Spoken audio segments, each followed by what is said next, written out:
పొత్తూరి విజయలక్ష్మి గారి హాస్య కథలు. సభల సంరంభం.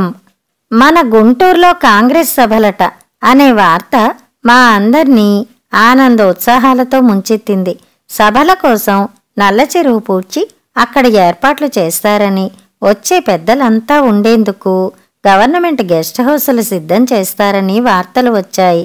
పెద్ద ఎత్తున సన్నాహాలు మొదలుపెట్టారు. ఊరంతా పెళ్లివారీలులా ముస్తాబు చేశారు. సభలంటే బంధువులు మిత్రులు 10 మంది వస్తారని, పనిలో పనిగా చాలామంది వాళ్ల ఇళ్లకు కూడా సున్నాలు రంగులు వేయించుకున్నారు. మా ఇల్లు మరీ రోడ్డు మీదే ఉంది. మా డాబా మీదకి ఎక్కితే చాలు ఊరేగింపు స్పష్టంగా కనిపిస్తుంది. అందుకని మా మూడోలైన వాళ్ళంతా మీ ఇంటికొస్తాం ఆ వేళటికి అని ముందే చెప్పి పెట్టుకున్నారు. సభల దగ్గర పడుతున్న కొద్దీ ఒకటే సందడి. రోడ్డంతా కాంగ్రెస్ జెండాల తోరణాలు కట్టారు. స్వాగత వచనాలతో బ్యానర్లు అడుగడుగునా కట్టారు. ఉత్తర భారతదేశం నుంచి ఇనపటోపీ పోలీసులు లారీల నిండా వచ్చి దిగిపోయారు. అసలు పోలీసులంటేనే చచ్చేంత భయం మాకు. అందులోనూ వాళ్ళు ఇనపటోపీ పోలీసులు చాలా కఠినంగా వ్యవహరిస్తారట. రోడ్డు మీద ఊరికే తిరుగుతూ ఉంటే పట్టుకుని జైల్లో పెడతారట. మాకేమో తెల్లారిన దగ్గర నుంచి 1,00,000 సార్లు రోడ్డు మీదకి వెళ్ళాలి. పోనీ మేం ఫలానా అని చెప్పుకునేందుకేమో మాకు హిందీ రాదు. అప్పటికీ ఓ రోజంతా వాళ్ళు పిలిచినా అందకుండా నహీ నహీ అని చెప్పి వచ్చేశాం. మర్నాటికి వాళ్లతో మాకు స్నేహం కుదిరింది. మా ఇంటి గేటు దగ్గర నిలబడి బేబీ పానీ అని అడిగితే మంచినీళ్లు ఇచ్చేవాళ్లం. మేము ఎంతో ఎదురు చూస్తున్న సభలు వచ్చేశాయి. పొద్దున్న 9ంటికి రింగు రోడ్డు నుంచి నల్ల చెరువు సభావేదికకి వెళ్ళాలి ప్రముఖులందరూ. 7 నుంచే రోడ్డు కిరుపక్కలా చేరిపోయారు జనం. మాకా బాధ లేదు. డాబా మీద నించుంటే చాలు. మా డాబా మీద నవారు మంచాలు వేయించారు. జంబుకానాలు పరిపించారు. పెద్దవాళ్లు ఎంతో మంది వచ్చారు మా ఇంటికి. వాళ్లంతా మంచాల మీద కూర్చున్నారు. మేమందరం పిట్టగోడ దగ్గరే నిలబడ్డాం. ప్రముఖుల రాక మొదలైంది. మంత్రులు, రాజకీయ నాయకులు అందరూ ఒకరి వెంట ఒకరు కారుల్లో వెళ్తూ జనానికి చేతులూపుతూ ఉంటే జనం కేరింతలు కొడుతున్నారు. కామరాజ్ నాడార్, గుల్జారీలాల్ నందా వంటి పెద్దలు, మేము పాఠాల్లో చదువుకునే ప్రముఖులందరూ మన కళ్ల ముందు కనపడుతూ ఉంటే దేవతలు కళ్ళెదుట ప్రత్యక్షం అయినట్లు ఉంది మాకు. కొంతమంది వెళ్ళాక దూరంగా కనిపించింది బంగారు రంగు కారు. ముందు వెనక మోటారు సైకిళ్ల మీద సెక్యూరిటీ వాళ్ళు. ఆ కారుకి నెంబర్ ప్లేట్ ఉండవలసిన స్థానంలో అశోక చక్రం ఉంది. అందులో నిలబడి ఉన్నారు ప్రధానమంత్రి లాల్ బహదూర్ శాస్త్రి గారు. వారి పక్కన లలితా శాస్త్రి గారు. సాక్షాత్తు మన దేశ ప్రధాన్ని స్వయంగా చూడ్డంతో మా ఆనందానికి అంతు లేకుండా పోయింది.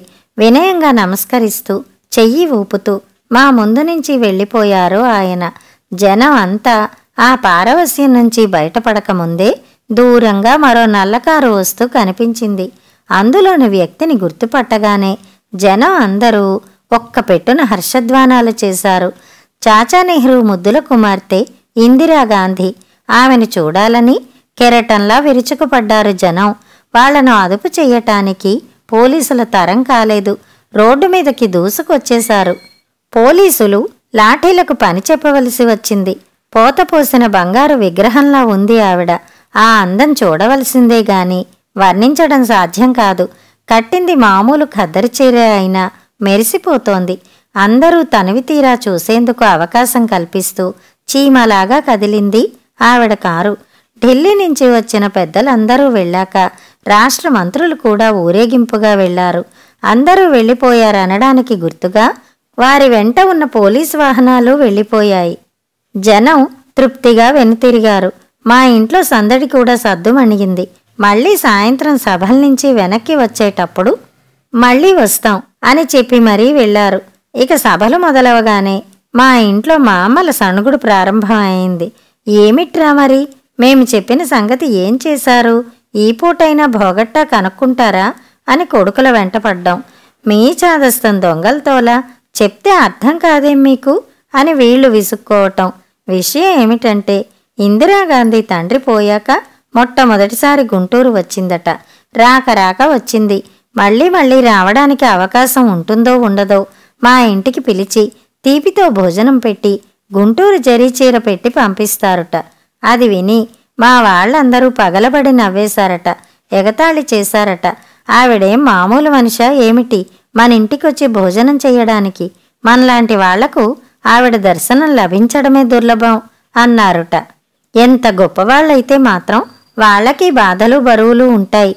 మనం పిలవడం మర్యాద. అంత వీలు కాకపోతే ఆవిడే రాదు. అంతేగాని అసలు పిలవకుండా ఎట్లా అని వీళ్ల వాదన. ఇంట్లో వాళ్లతో లాభం లేదని రోడ్డు మీద నిలబడి కనిపించిన ఖద్దరు దుస్తుల కార్యకర్తలతోనూ ఖాకీ దుస్తుల ఇన్స్పెక్టర్లతోనూ విషయం వివరించి చెప్పారు. వీళ్ల సొద భరించలేక అట్లాగేలెండి చెప్పి చూస్తాం అని మాటిచ్చారు వాళ్ళు. చూస్తుండగానే సభలు అయిపోయాయి. అందరూ ఎవరి తోవన వాళ్ళు వెళ్ళిపోయారు. సభలు ఘనంగా జరిగిపోయాయి అని అందరూ సంతోషపడ్డారు. మామలు మాత్రం ఇంత ఊరుంది, ఏం లాభం? తండ్రి చచ్చిపోయిన ఆ అమ్మాయిని ఒక్కరంటే ఒకరు ఇంటికి పిలిచి ఆదరించలేకపోయారు అని బాధపడ్డారు. కథ సమాప్తం.